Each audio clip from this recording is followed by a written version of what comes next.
Assalamualaikum warahmatullahi wabarakatuh. Salam sejahtera bagi mahasiswa Fakultas Teknik dan Ilmu Komputer Universitas Teknokrat Indonesia. Selamat datang di Sistem Pembelajaran Dalam Jaringan atau disebut dengan SPADA dengan mata kuliah Konsep Sistem Informasi. Perkenalkan, saya Imam Ahmad, dosen pengampu mata kuliah KSI atau Konsep Sistem Informasi. Di sini saya akan menjelaskan tentang materi hardware atau perangkat keras. Tujuan untuk mempelajari materi hardware ini, berikutnya definisi apa itu hardware, dan hardware terdiri dari 3, input, proses, dan output. Oke, tujuan pertemuan kali ini yaitu mahasiswa memahami identifikasi komponen perangkat keras komputer. Berikutnya, mahasiswa memahami fungsi dan cara kerja perangkat keras. Berikutnya, hierarki komputer sesuai dengan kekuatan dan perannya masing-masing, serta mahasiswa mengetahui berbagai jenis teknologi input dan output hardware. Ada juga nanti akan digambarkan seperti apa desain dan fungsi pusat unit pemrosesan atau yang sering disebut dengan CPU. Berikutnya, hubungan mikroprosesor, desain komponen, dan kinerja. Baik, secara definisi, hardware adalah kumpulan komponen fisik yang menyusun perangkat keras atau perangkat keras komputer. Dengan bahasa lain adalah hardware. Komponen komputer ini atau elektronik ini nantinya yang mempunyai bentuk fisik akan saling terhubung dan bisa disentuh atau kita pegang dan berkaitan dengan sistem komputer. Berikutnya, hardware adalah komponen yang saling berkaitan dengan software dan firmware atau orang yang mengoperasikan komputer. Jenis hardware terbagi dalam 3, yaitu input hardware, proses hardware, serta output hardware. Berikutnya, istilah perangkat keras adalah peralatan fisik yang digunakan untuk kegiatan pemrosesan, baik itu input, proses, dan output, serta penyimpanan sistem komputer. Perangkat keras ada 3 faktor yang saling berkait, yaitu kesesuaian dengan tugas masing-masing hardware, kecepatan, serta biaya yang dibutuhkan. Teknologi komputer lebih cepat berkembang dibanding teknologi atau organisasi lainnya. Tren pada perangkat keras adalah semakin kecil, semakin ramping, lebih cepat, murah, dan kuat, serta waktu demi waktu ke waktu. Berikutnya, hardware terdiri dari beberapa poin. Katakanlah di sini ada 6. Yang pertama CPU atau Central Processing Unit, yaitu memanipulasi data dan mengontrol tugas yang dilakukan oleh komponen lain. Berikutnya, penyimpanan utama. Penyimpanan ini merupakan penyimpanan data dan instruksi program secara pemrosesan. Berikutnya, penyimpanan sekunder, penyimpanan data dan program untuk penggunaan di masa mendatang. Setelah kita simpan di dalam hard disk, aplikasi atau software tersebut bisa kita gunakan kembali.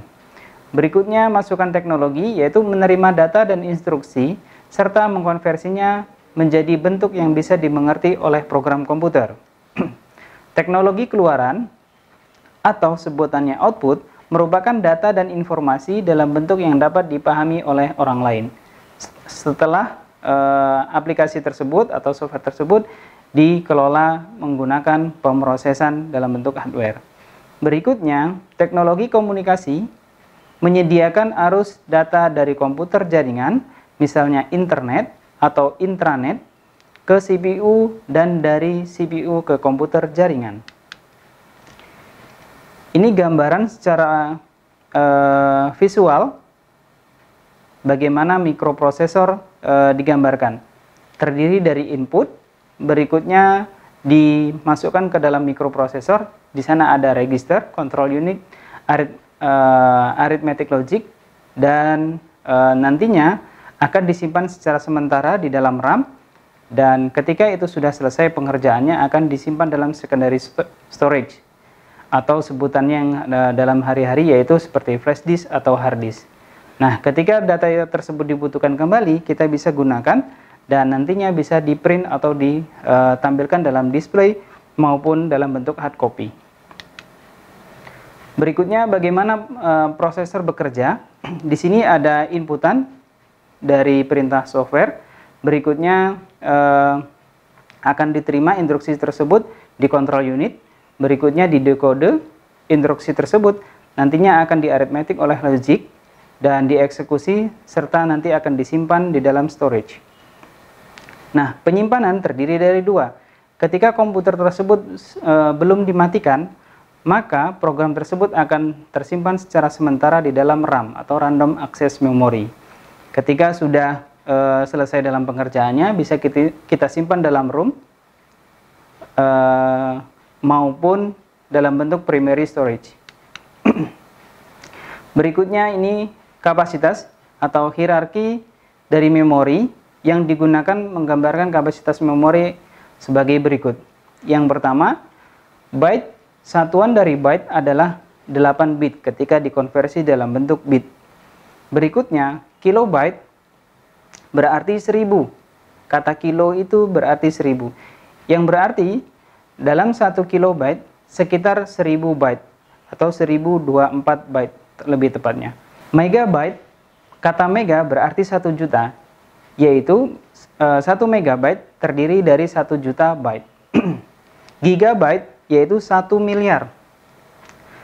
Jadi 1 gigabyte itu 1 miliar byte. Berikutnya kapasitas terabyte, yaitu 1 terabyte terdiri dari 1 triliun byte.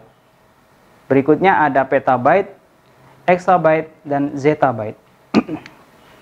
Berikutnya ini perbandingan memori yang sifatnya secondary maupun yang primary. Yang bagian atas secara grafik, mulai dari register, cache, RAM, dan ROM, itu sifatnya sementara. Yang artinya ketika komputer itu belum dimatikan, maka program atau aplikasi masih bisa dijalankan. Nah, ketika sudah masuk ke secondary storage, yang terdiri dari magnetic, optical, dan magnetic tape, itu akan tersimpan secara permanen di dalam hard disk. Demikian. Untuk secara grafiknya, secara cost itu jauh lebih murah yang primary memory dibanding dengan secondary storage. Bagaimana secara kecepatan? Jauh lebih cepat secondary. Demikian. Untuk kapasitasnya jauh lebih kecil yang miliknya primary dibanding penyimpanan secara secondary. Baik, ini merupakan bagan perbandingan memori yang sifatnya primary dan secondary. Untuk yang primary, secara biaya dan secara kecepatan jauh lebih cepat, yang terdiri dari register, cache, RAM, dan ROM. Untuk yang secondary storage, itu secara size atau secara ukurannya lebih besar dibanding yang primary. Seperti apa? Magnetic disk atau hard disk, optical, dan magnetic tape. Oke, ini secara hierarki. Bagaimana hardware terdiri dari beberapa jenis. Yang pertama mainframe komputer, mid-range komputer, microkomputer, desktop PC seperti yang ada di laboratorium, dan thin client. Kalau thin client ini satu CPU bisa diakses secara bersama-sama. Demikian. Berikutnya hardware yang terdiri dari laptop, notebook, tablet komputer. Berikutnya ada input hardware. Hardware jenis ini berfungsi untuk media input atau masukan, terdiri dari sistem komputer. Nah, bagaimana secara visual kita gambarkan? Oke, di sini ada gambar keyboard yang sifatnya untuk mengetik. Jadi, secara perangkat keras, ini untuk inputan terhadap komputer. Berikutnya ada numeric keypad. Jadi, ini semacam tombol yang ada di ATM ataupun kalkulator seperti yang ada di kantor perbankan. Berikutnya ada pointing device, ada remote, ada scanner, touchscreen, joystick seperti yang teman-teman main game. Berikutnya ada juga webcam, web kamera, ada mikrofon, dan yang lainnya. Berikutnya pemrosesan hardware.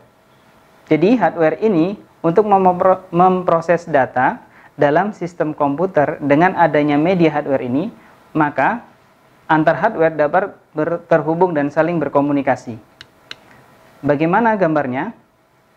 yang besar ini adalah satuan yang disebut dengan CPU atau Central Processing Unit yang terdiri dari ada prosesor, ada HDMI, ada juga RAM atau Random Access Memory, ada VGA card, ada LAN card, dan sound card.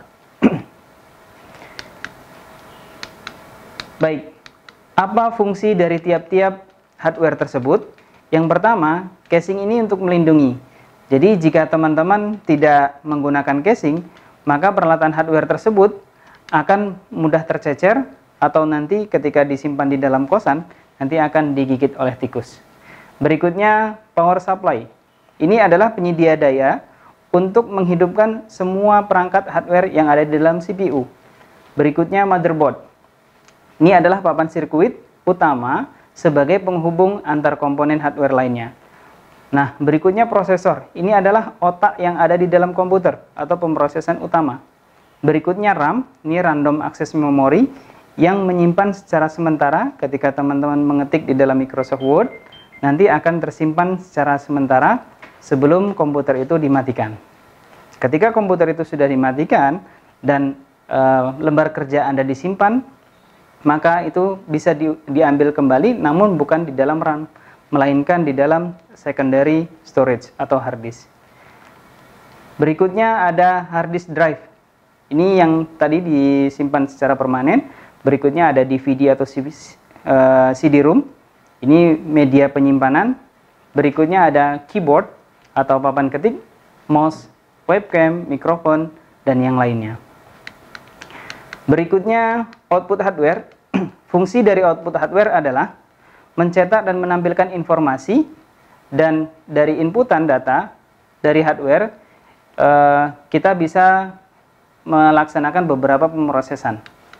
Baik, outputnya yang pertama ada monitor. Monitor ada LCD dan LED maupun proyektor, ada juga printer, speaker, dan ada juga plotter.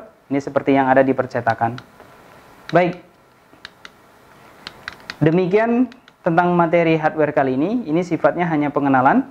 Jadi hardware itu terdiri dari 3, yaitu ada input, proses, dan output. Input apa? Yaitu hardware yang berjenis input seperti mouse, keyboard, dan yang lainnya. Proses itu yang ada di dalam CPU, ada prosesor, ada motherboard, RAM, dan yang lainnya. Output itu adalah perangkat keras yang sifatnya menampilkan ataupun mencetak informasi yang sudah kita kerjakan.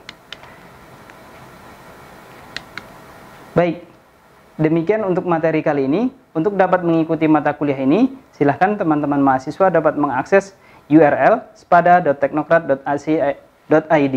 Selamat belajar. Wassalamualaikum warahmatullahi wabarakatuh.